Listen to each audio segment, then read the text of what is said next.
Olá, muito bom dia, queridos e amados irmãos, paz seja convosco, graças ao Senhor mais um dia aqui com vocês no canal O Reino em Pauta, o canal que tem o encargo de levar a palavra do reino todas as manhãs ao coração de todos os meus irmãos. Gratidão a todos vocês pela comunhão, gratidão a vocês que trabalham comigo aí no canal, que compartilham, deixam seu like, e a vocês que já se inscreveram no canal.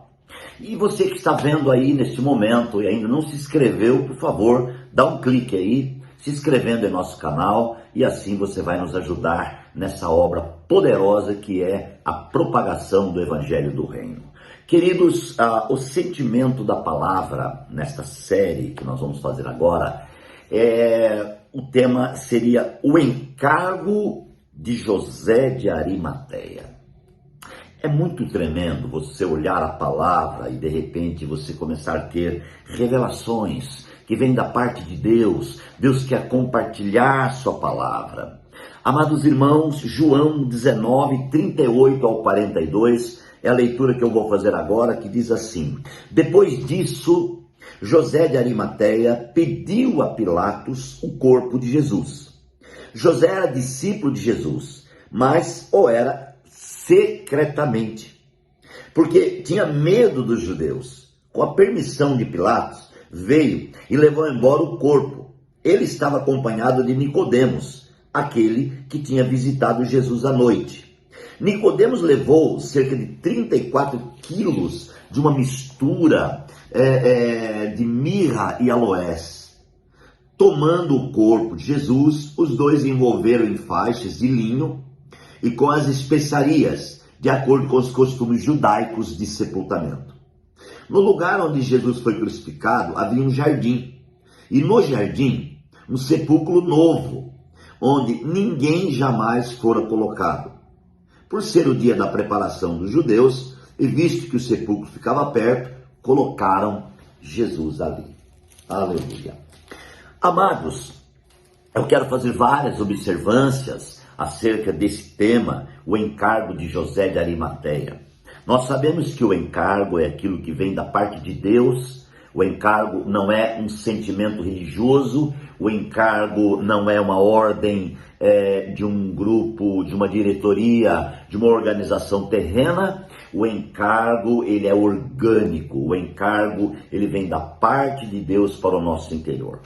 Amados, poderíamos citar aqui os ministérios dos discípulos, né? São ministérios diferenciados. Por exemplo, João teve um ministério maravilhoso, né? João, ele consertava tendas. João, você não encontra João pregando muito naquela fase ali, primórdia da igreja. Mesmo no ministério de Jesus, você não vê João falando muito, né? Mas João tem um ministério muito importante, que foi o de revelar a vontade eterna de Deus nos finais, né? A João foi revelado o Apocalipse, glória a Deus. A João foi revelado as coisas, irmãos, que estamos vivendo hoje. Olha como é importante o ministério de João, né?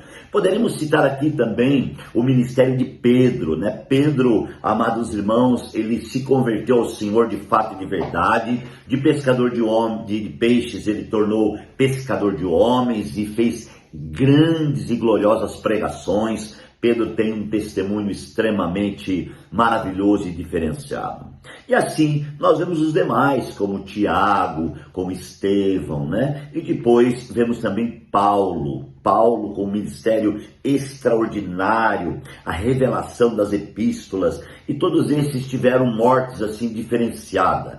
Foram discípulos extremamente abençoados. Mas quando você olha para o discípulo José de Arimateia, você não vê falar muito dele. Mas o ministério de José de Arimateia é muito importante. E eu queria já pontuar nessa primeira reflexão que o ministério de José de Arimateia está coligado com Nicodemos. Nicodemos também é aquele camarada que você não vê falar muito dele. E existe uma razão específica por isso, né? Nicodemos é aquele que foi procurar Jesus à noite. Lembra? No capítulo 3 de João, acho que é 3, né, ou 2, não sei. E o Senhor então falou para ele assim que era necessário nascer de novo, né? Ele precisava nascer de novo, e Nicodemos não entendeu. Amados, Nicodemos e José de Arimateia, eles trabalhavam no sinédrio, trabalhavam lá em cima, na classe elevada, né? José de Arimateia era como se fosse o senador hoje, e ele, amados irmãos, tinha um grande cargo lá, e então eles tinham que servir a Jesus de forma um pouco secreta, porque senão o sinédrio e os religiosos daquela época certamente os mataria. Mas eu quero citar aqui o grande ministério desses irmãos. O grande ministério desses irmãos. Então, o que acontece, amados irmãos? Quando Jesus foi examinado ali por Pilatos, né? Aquilo começou a acontecer, aqueles exames, aquelas situações, e logo então veio a sentença a Jesus que ele deveria morrer na cruz. Então, José de Arimateia, irmãos, ele teve uma comunhão com Pilatos, e ele pediu o corpo a Pilatos, né? Ele pediu o corpo a Pilatos, conforme João escreveu aqui no seu evangelho, né? Ele pediu permissão a Pilatos. Quando Jesus morreu na cruz, ele já tinha permissão. Então, ele fez o seguinte, ele juntamente com Nicodemos foram até lá, tiraram Jesus. Uma coisa que eu quero observar, a Bíblia diz aqui, João narra, que Nicodemos, amados irmãos, levou cerca de 34 quilos de mistura de aloés com mirra. Meu Deus, mirra. Amados, quando ele levou a mirra significa sofrimento. Nicodemos estava reconhecendo o sofrimento de Jesus naquela cruz, e ele agora leva mirra para colocar sobre o corpo de Jesus. Havia um costume judaico, o sepultamento tinha que ser embalsamado com perfumes, com certas especiarias. Mas a especiaria que foi levada a Jesus foi mirra e aloés. Eu vou aqui pontuar então com vocês a mirra.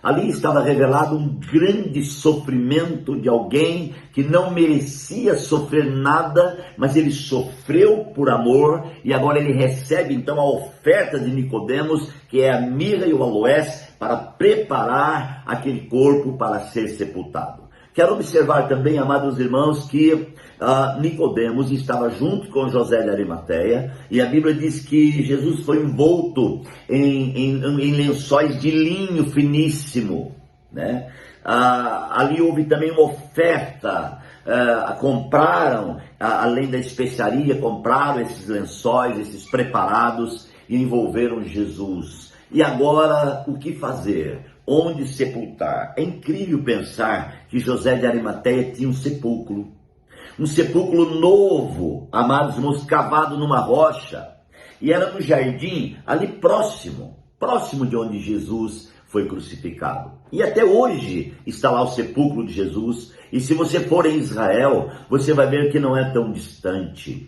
onde Jesus foi crucificado e onde ele foi sepultado. Me maravilha, irmãos, o encargo de José de Arimateia, em levar Jesus, em assumir essa questão. Amados, eu creio que ninguém mais pediu para Pilatos para fazer esse trabalho. Eu creio que ninguém mais teve o encargo de cuidar do corpo morto de Jesus. Olha que coisa, né? E José de Arimateia, com carinho, juntamente com Nicodemos, os dois discípulos, cuidam com o maior carinho, amados. Então leva esta mirra e coloca sobre o corpo este aloés e prepara o corpo e leva agora para o sepulcro novo de José de Arimateia e coloca então ali o corpo de Jesus. Mas pastor, o que nós precisamos aprender com essa lição? O encargo de José de Arimateia remete a mim e a você um grande encargo para os dias de hoje.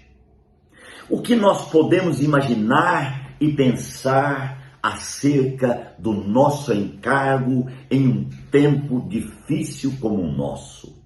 Nós sabemos que Jesus morreu e ressuscitou, e ele, amados, ao ressuscitar, ele visitou os discípulos que estavam reunidos em uma casa, trancafiados, com medo dos judeus.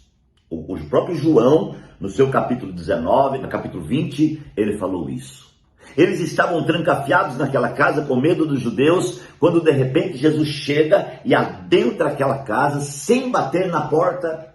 E Jesus cumprimenta eles, e ali acontece algo extraordinário, porque Jesus já não estava mais no sepulcro, ele estava vivo, ele ressuscitou, e com a sua ressurreição, a primeira coisa que ele faz é visitar os seus discípulos, aleluia, e ele tinha um propósito ali naquela visita, e o propósito de Jesus na visita aos discípulos era, amados irmãos, entrar dentro deles, era revelar no espírito deles a vida da igreja, era realmente ressuscitar aqueles discípulos com a mesma ressurreição que Jesus teve, aleluia, porque quando alguém recebe Jesus, esse alguém recebe o poder da ressurreição, e Paulo disse, portanto, se já ressuscitasse com Cristo, pensai nas coisas lá do alto, onde Cristo está sentado à destra de Deus, aleluia. Então essa ressurreição que aconteceu com Jesus, ela acontece comigo e com você, ela é extraordinária, e Jesus chega ali e diz assim, paz seja convosco, e ao cumprimentar, ele fala, assim como o Pai me enviou, eu vos envio, e tendo dito isto, ele soprou sobre eles o Espírito,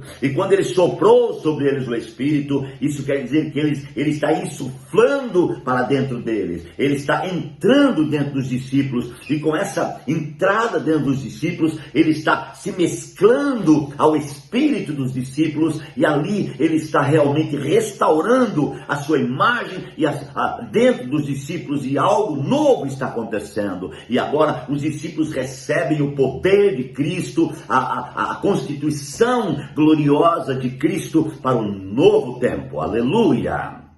Amados e queridos irmãos, grave isso e pontue no seu coração esse acontecimento e segue comigo essas reflexões, porque vai ser muito gostosa ao nosso coração. Pai, obrigado por mais um dia, por essa manhã, por essa palavra, que o Senhor continue abençoando, em nome de Jesus. Deus te abençoe, queridos, e até amanhã.